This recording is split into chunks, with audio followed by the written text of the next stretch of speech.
Salut à tous, c'est Vangear et Devil Fox pour une vidéo test de Mirror's Edge sur Xbox 360. C'est pour les 16 et plus, développé par EA et 10. C'est un peu quel style de jeu en fait ce jeu? Bah c'est un jeu de plateforme en vue subjectif. Ok. C'est pas un FPS parce que FPS c'est First Person Shooter et c'est pas un shooter parce que le jeu est pas adapté pour les gunfights. Ok. Pour les phases de tir. Il y a un mode multi dans ce jeu? Pas de mode online à proprement parler, mais juste un mode classement pour comparer les classements en ligne des autres joueurs. Ouais, en fait, rapport qualité-prix, c'est un bon jeu, mais faut pas compter dessus pour le multi en fait. Non, c'est pas du tout un jeu pour le multi. C'est Ok. plutôt pour je dirais pour les mecs qui jouent beaucoup aux jeux de voiture. On pourrait le comparer à ça, mais ouais, c'est dans l'extrême quoi. Ok, et dans cette vidéo test, on va jouer sur quelle partie? On va jouer sur la partie Jackknife. Le passage. Faut dire aussi que Vangear il a fini le jeu, donc il connaît à peu près tout. Pas à peu près, je l'ai torché au moins 4-5 fois, donc le connaître, oui je le connais, oui. Ok, mais le temps de chargement il est un peu long ou pas? Un tout petit peu, mais bon, Ouais, il y a des bonnes phases d'animation là, c'est pas mal. ça se fait quoi. Ouais. Alors là on commence. Et pourquoi tout est propre comme ça? Comment ça tout est propre? Bah les textures, les couleurs sont très gaies. Ouais, c'est vrai qu'il y a beaucoup de couleurs vives, surtout le rouge. Et d'ailleurs, on va en venir tout de suite. Le rouge, c'est le sens urbain de Face. Le sens urbain qui permet d'aller sur tous les objets interactifs. En fait, c'est un peu comme pour dire il faut aller là quoi. C'est un peu comme une carte. Ouais, ou sinon, si t'es bloqué, tu peux toujours appuyer sur B. Ou hop, Face tourne la tête. Vers là où on doit aller, c'est ça? On fait dézinguer par l'hélico. Cours Forest. J'irai pas jusqu'à là. Mais bon, c'est presque ça. Sachant qu'il y a un hélicoptère qui me suivait, mais bon. Puis maintenant. C'est mon niveau préféré. J'ai choisi ce niveau-là parce que c'est là où on voit vraiment toute l'étendue graphique du jeu. Franchement, c'est très très beau. Mais qui c'est qui vient de nous parler? On vient d'entendre une voix en fait. C'est notre patron en fait. On fait partie d'un groupe de messagers qui reste un petit peu dans son coin. Comme les dessins animés ou les séries américaines. Bon, bah c'est les aléas du direct, hein. La manette s'est déconnectée. Bah en fait, ouais, comme je disais, c'est comme les séries américaines où il y a quelqu'un qui est derrière, qui t'informe. C'est comme un quartier général. Voilà, c'est un mec qui est tout le temps dans le quartier général avec son ordinateur et qui t'informe d'à peu près tout. Et niveau maniabilité, ça va? On s'y fait bien au jeu? Ouais, on a quand même un petit temps d'adaptation avant, mais sinon, ouais, après tu gères. Tu vois qu'il y a beaucoup de... Même si le jeu est assez linéaire dans ses niveaux, comme je l'ai pu le dire dans mon test, il y a quand même beaucoup de possibilités d'endroits où on peut aller. Alors là, petit mouvement, courir sur le mur, me retourner et sauter, prendre l'échelle, qui était en rouge, encore une fois, le sens urbain, et comme la barre. Vous pourrez le faire, mais je doute que vous n'y arriverez. Pourquoi? Ah, parce que c'est un jeu vidéo. Bon, il y a quand même des gens qui le font, hein. Ouais. Donc là, on voit que je me suis fait mal parce que je suis sauté quand même d'assez haut. Et il y a possibilité de ne pas se faire mal comme ça quand on Bon, saute on peut de faire haut? des galipettes pour amortir le choc, mais... Des roulades quoi. Ouais, des roulades, mais des galipettes aussi. Bon, ouais. Donc là, Ok, mais tout est sombre en fait. Non, au contraire, le jeu est très très très lumineux. D'ailleurs, Devil Fox est en train de regarder sur la capture pour voir si c'est pas trop blanc. Alors là, le rat qu'on vient de voir là, petite anecdote, ce rat on va le voir dans tous les niveaux qu'on va passer. Et c'est le rat à proprement parler ou c'est plusieurs rats différents? Ah ça j'en sais rien, ils sont tous gris, donc ils auraient plusieurs pelages, je te l'aurais dit, mais non. Donc là on vient de l'entendre, encore une fois notre ami. Donc là, élément rouge, et je crois que je vais mourir, non. Magnifique rattrapage. Donc là on voit les magnifiques jeux de lumière qu'il y a. Alors là, attention, voilà. Sniper. Mais tout le monde croit que c'est difficile d'enchaîner les parcours comme ça, mais en fait comment ils font pour... Il y a une touche spéciale un peu Bah, pour enchaîner tous les parcours d'un coup. Bah, faut... Et ça, bon, là je viens de mourir, bon c'est pas grave. Bah, sauter, se baisser, bah tous les mouvements... Parce qu'en fait, quand on regarde le jeu, et quand on est vraiment professionnel à ce jeu, bah... On dirait qu'on enchaîne tout avec le plus de possibilités possibles et le plus rapidement possible. Encore magnifique effet de lumière. Donc dans ce jeu, il y a dans le sens urbain, on peut désarmer comme ça ses ennemis quand l'arme devient rouge. Et tu disais que c'était pas un shooter à proprement parler, mais là t'as bien une arme. Ouais, mais tu verras que ça n'a rien à voir avec un Call of Duty ou un Tom Clancy Rainbow Six Vegas. Headshot, tiens. In your fucking face, comme dirait l'autre. Mais en fait, on peut pas courir comme ça avec des armes? Ou des grosses armes? Bah, les grosses armes, bien sûr que non. Hein. On rappelle que Face, c'est une jeune chinoise qui est toute fine et tout. Elle va pas se courir comme ça avec un gros fusil mitrailleur. D'accord, mais il y a beaucoup d'ennemis dans le jeu ou c'est principalement que des passements de parcours comme ça? Oh, il y a beaucoup d'ennemis, oui. Il y a des flics simples en passant par les gros CRS. Et on verra plus tard durant le jeu qu'il y a des flics qui ont la même agilité que toi. C'est possible de les anéantir sans qu'ils meurent? Les anéantir, bah oui. Enfin, ouais, on peut terminer le jeu sans les tuer, oui. Ok. Alors là, on vient de voir un flash en début de... Quand je viendrai apparaître. Ce flash, bah décidément... D'habitude, ce niveau, faut me croire, ce niveau-là, je le fais en quelques minutes. Mais là, je sais pas pourquoi j'ai du mal. Peut-être la présence de la caméra. Hein. Oh non. Donc là, on voit petit effet scripté. Alors, hop. Petit bouton, hop.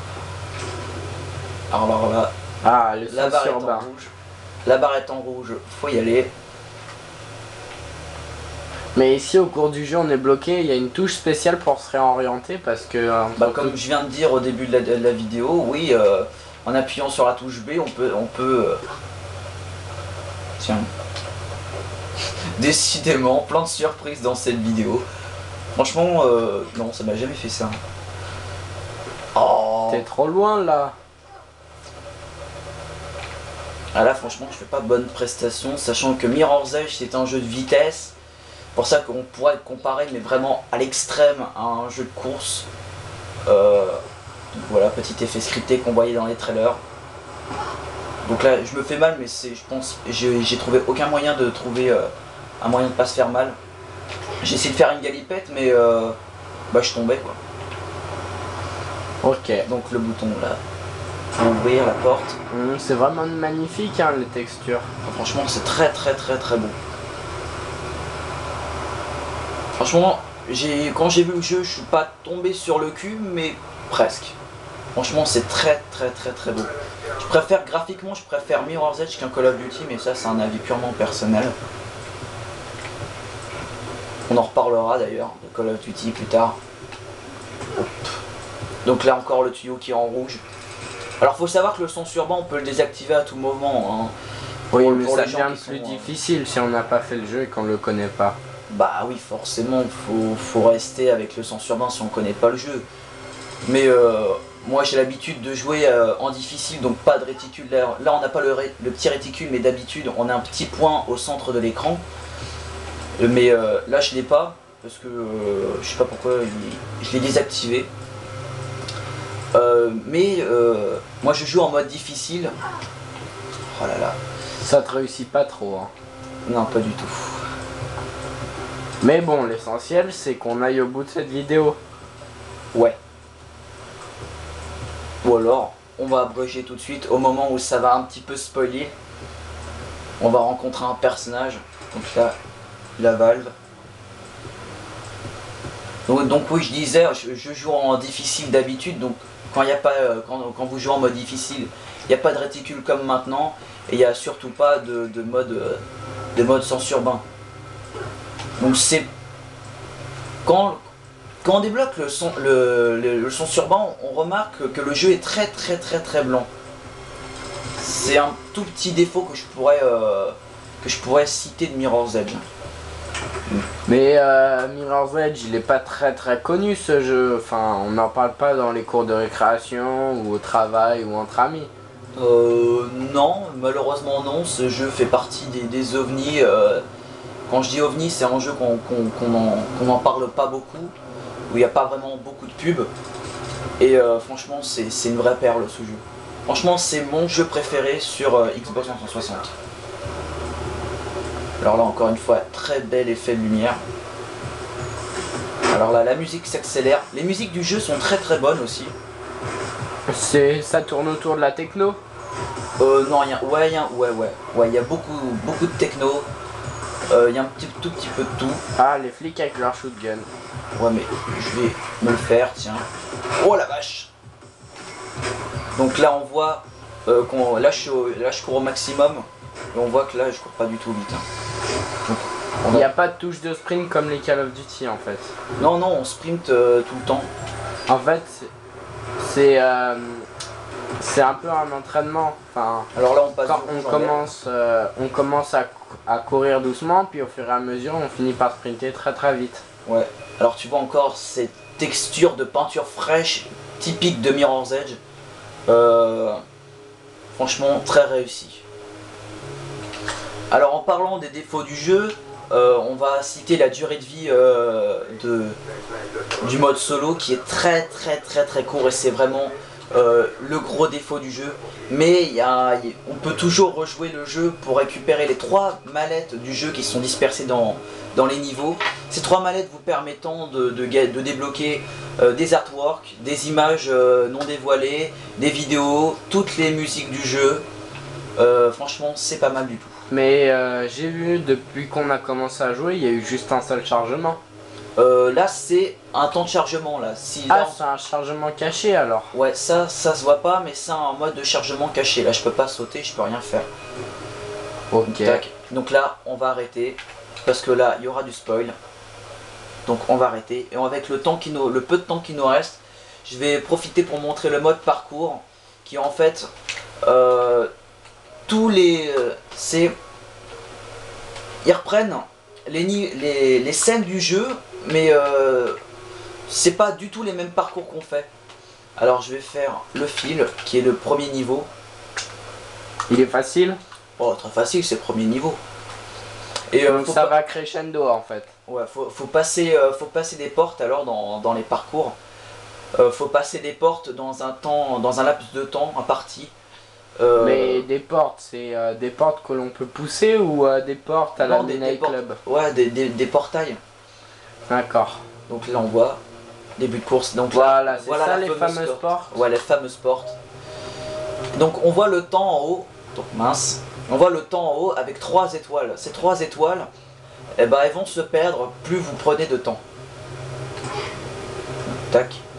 Donc on voit le kilomètre-heure en bas. Qui sert un peu à rien, franchement. Ils ont mis ça. C'est pas le miles à l'heure plutôt? Si.